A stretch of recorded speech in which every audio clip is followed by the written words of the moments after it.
Hey guys, welcome back. Today I am going to do a little page in my Life Crafted album, just documenting some television that I've been watching lately. I don't very often document kind of currently's things that I've been doing or watching, or reading's about the only one that I kind of do document. So I decided that I would do a little page about Bridgerton. Yes, I succumbed to the hype and watched it and loved it. The costuming and production in the show is amazing. So I decided to do a little page, not just about it, but also kind of inspired by it. So I've got my Sweet Story 6x8 pad here, and I'm just picking out pattern paper that's not going to kind of compete with the photo that Google provided me of Bridgerton poster. And I also have a bunch of florals from the Citrus Twist die cut pack. They work perfectly, absolutely perfectly with this show.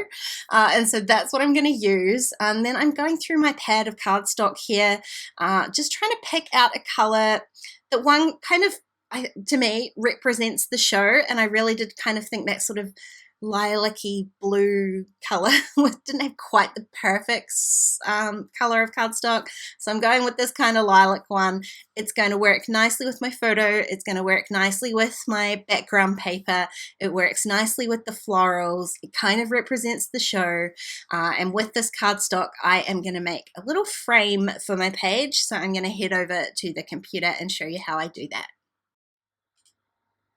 So what I want to create is a circular frame within my double page spread. So the first thing I'm going to do is create my spread. So I've got 2 pages and they are 5 by 8 1/4.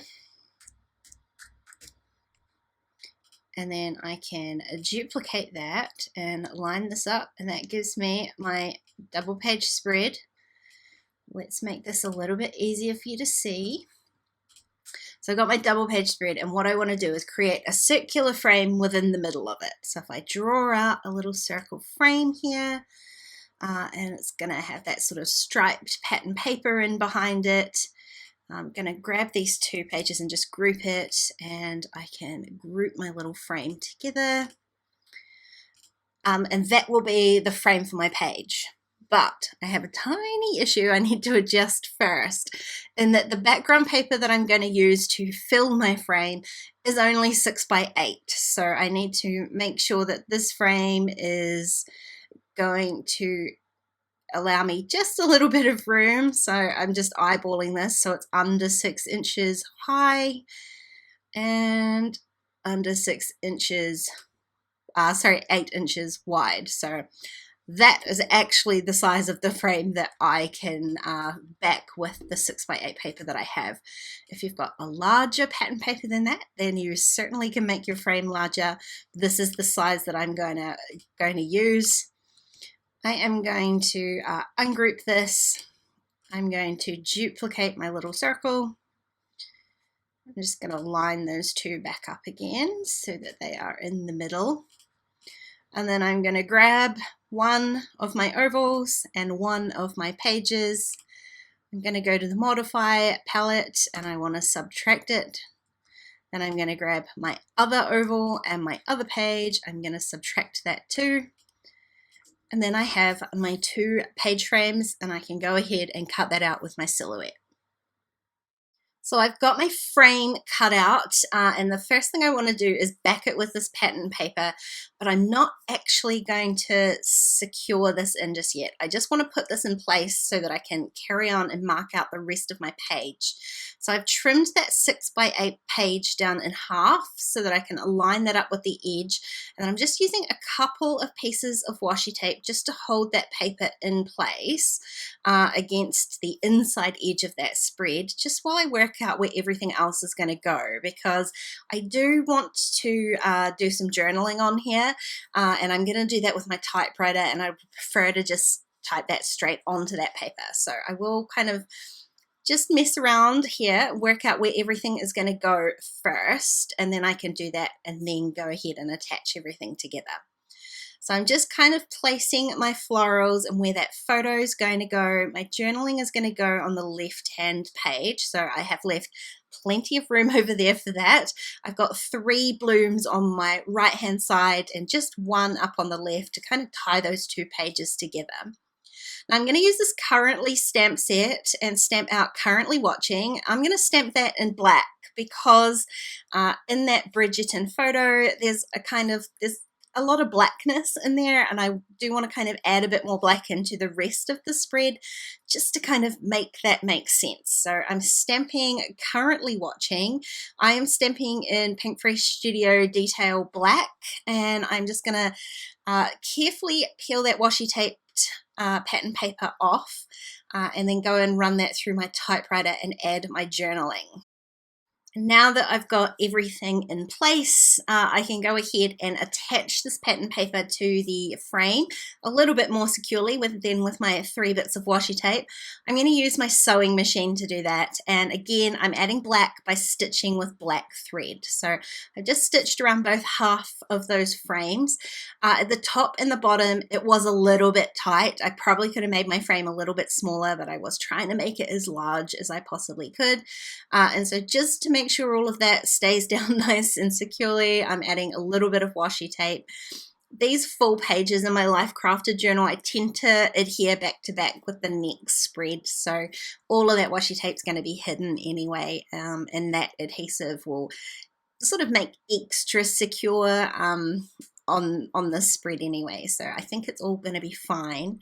Now I'm just going to go back and kind of replace all of my florals. I am changing a little bit on the right hand side there because I've got such a large bunch of florals down here on the bottom. I've just moved my photo up a little bit and then it kind of overlaps the frame, and so I'm trying to get that kind of overlapping look with both the florals. So one flower, the teal flower, is going to be in front of the photo. The other 2, well, the other one, the yellow one, is sort of behind it. Then the photo is overlapping the frame as well, and then I'm going to add these leaves so that they're overlapping both the frame and the photo, just to get that kind of really layered look.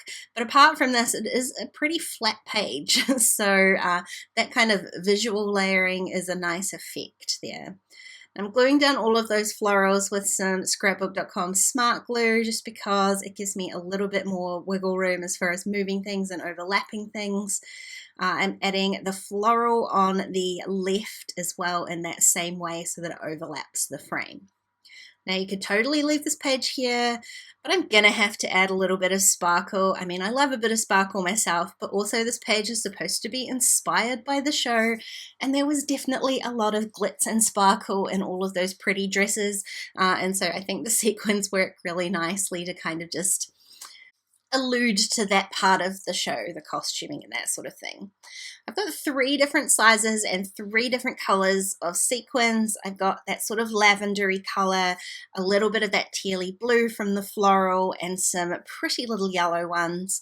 I've kind of just laid them out where I think they look nice. So couple of spots down on this larger floral and some up on the left hand side. I'm also going to add 3 little puffy sticker hearts from Citrus Twist because they are again the perfect little matching colors. And then I'm going to go ahead and really carefully add in all of my sequins. I'm using that same smart glue for the sequins just because some of those are very small.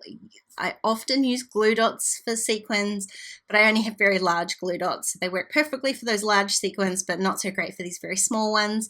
And so I'm adding a little bit of adhesive, and I will say it dried very quickly on the sequins.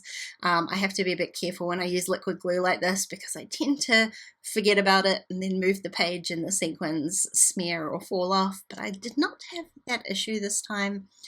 I realized I added in quite a few little yellow ones, and I like that sort of pop of yellow because I only have that one yellow floral in there. So I love this page, love how it turned out, and I love that I've documented something a little bit different than I normally would. It was a show that I really enjoyed, and I think I'm going to try and do that a little bit more often this year. I will leave the links down below for all of the products that I've used. Otherwise, if you've got any questions, please leave me a comment and let me know, and I will try and answer them for you. If you enjoyed this video, please give it a thumbs up, and don't forget to subscribe to my channel if you haven't already. If you want to keep watching, there are a couple more videos on screen. Otherwise, I'll see you next time. Bye guys.